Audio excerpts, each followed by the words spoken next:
Oke, Sobat Tipas, selamat pagi. Kita kembali lagi bersama materi pelajaran IPA tentang materi campuran.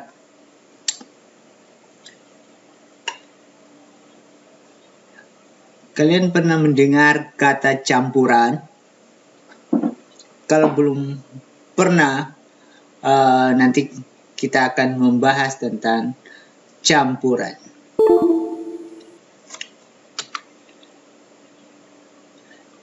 Campuran.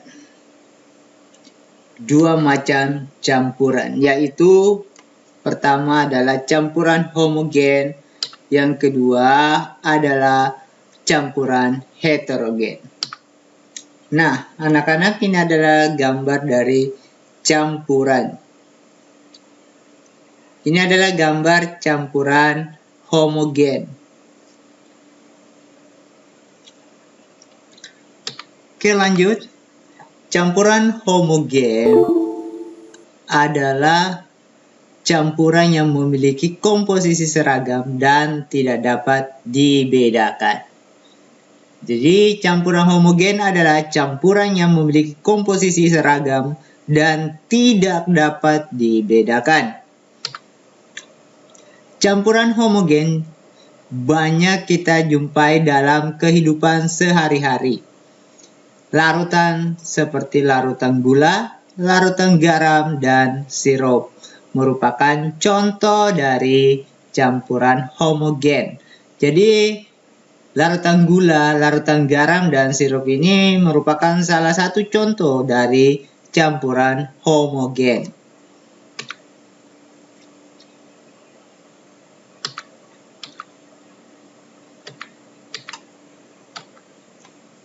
Larutan tersusun atas pelarut, namanya solvent, dan zat terlarut, solut. Pelarut yang banyak digunakan ialah air. Senyawa yang lain yang dapat digunakan sebagai pelarut ialah senyawa organik, yang dikenal juga sebagai pelarut organik. Contohnya kloroform dan alkohol. Larutan asam. Contoh campuran homogen ialah larutan. Pada dasarnya, larutan yang dikenal dalam kehidupan sehari-hari dapat dikelompokkan menjadi larutan bersifat asam, basa, atau garam. Larutan seperti ini cuka, sirup, penghilang noda, sabun cuci, sabun mandi, soda kue, dan garam dapur merupakan contoh larutan asam, basa, atau garam yang banyak dijumpai di setiap hari. Larutan asam dan basa dimanfaatkan secara luas untuk industri pertanian, kesehatan, dan penelitian di laboratorium.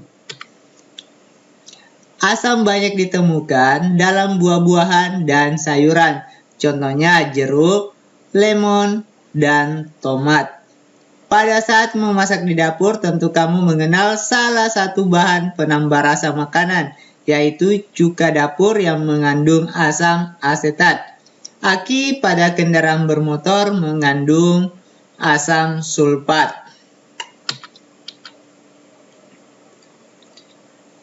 Ciri atau tanda dari larutan asam.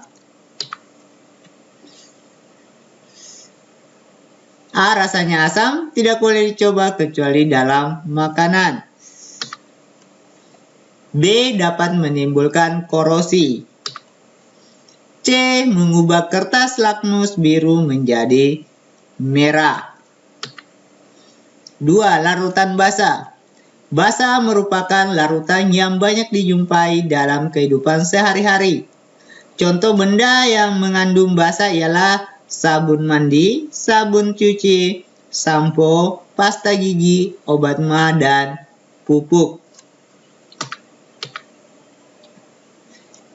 Sifat-sifat larutan basa. A. Punya rasa agak pahit, tidak boleh dicoba. Terasa licin di kulit bagian B, C. Mengubah kertas lakmus merah menjadi biru.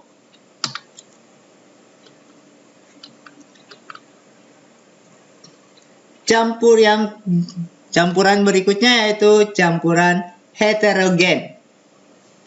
Campuran heterogen terjadi karena zat tidak dapat bercampur satu dengan yang lain secara sempurna sehingga dapat dikenali zat penyusunnya. Jadi pengertian dari campuran heterogen adalah zat tidak dapat bercampur satu dengan yang lain secara sempurna sehingga dapat dikenali zat penyusunnya. Contoh campuran heterogen. 1. Pasir dan air. 2. Batu dan air. 3. Minyak dan air. Dan masih ada contoh yang lain yang bisa masuk ke dalam campuran heterogen. Sifat unsur dan sifat-sifat senyawa dan sifat campuran. Jadi mempunyai perbedaan antara sifat unsur, sifat senyawa, dan sifat campuran. Sifat unsur sifatnya sak tunggal, tidak dapat diuraikan, terdiri atas satu jenis atom. Sedangkan sifat senyawa terdiri atas satu tunggal, dapat diuraikan, tersusun atas dua jenis atom atau lebih. Perbandingan massa zat penyusunnya tetap. Sedangkan sifat campuran terdiri atas campuran, dapat diuraikan, tersusun atas dua jenis atom atau molekul atau lebih. Kemudian perbandingan massa zat penyusunnya tidak tetap. Nah, itulah materi mengenai tentang campuran. Oke, cukup sekian materi yang Pak Guru sampaikan dan sampai berjumpa di materi berikutnya. Pak Guru akhiri dengan ucapan selamat pagi, salam IPA.